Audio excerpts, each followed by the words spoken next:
ఓ పేదవాడు ఓ గుడిసె కింద కుటుంబంతో జీవనం కొనసాగిస్తున్నప్పుడు అతడి కల ఓ పక్కా ఇల్లు. ఈ కలను నిజం చేయడానికి ముందుకు వచ్చింది తెలంగాణ ప్రభుత్వం. ఇది ఇందిరమ్మ ఇల్లు పథకం.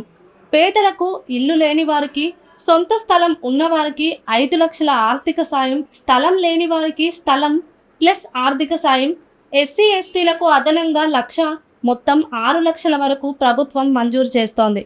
ఇంటి నిర్మాణ దశల్ని బట్టి పునాది, గోడలు, స్లాబ్ ప్రతి దశకు సాయాన్ని నేరుగా బ్యాంకు ఖాతాల్లోకి జమ చేస్తారు. తెలంగాణ ప్రభుత్వం లక్ష్యంగా పెట్టుకున్నది ప్రతి నియోజకవర్గానికి 3,500 ఇల్లు, మొత్తం 4.5 లక్షల ఇల్లు. ఇప్పుడు అర్హులెవరో తెలుసుకుందాం. మీరు తెలంగాణ వాసి అయి ఉండాలి. బీపీఎల్ కార్డు లేదా రేషన్ కార్డు ఉండాలి. పూర్వంలో ఇల్లు పొందలేదంటే ఇప్పుడు మీకు అవకాశం ఉంది. ఒంటరి మహిళలు, వితంతువులు, దివ్యాంగులకు ప్రాధాన్యత. అన్ని దరఖాస్తులను ప్రభుత్వం తగిన సర్వేల ద్వారా, గ్రామ సభల ద్వారా పరిగణలోకి తీసుకుని పారదర్శకంగా లబ్ధిదారులను ఎంపిక చేస్తోంది. ఇక అవినీతి, అక్రమాలు. ఏఐ సాంకేతికతో జియో ట్యాగింగ్, ఫోటో అప్లోడ్ ద్వారా ప్రతి ఇంటిని నిర్ధారిస్తున్నారు. మీ దరఖాస్తు L1, L2, L3 జాబితాలపై ఆధారపడి పరిశీలన జరుగుతోంది.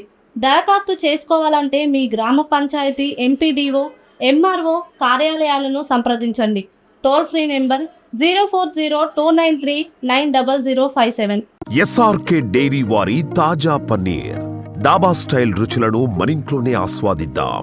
ఎస్ఆర్కే పన్నీర్తో SRK milk and milk products.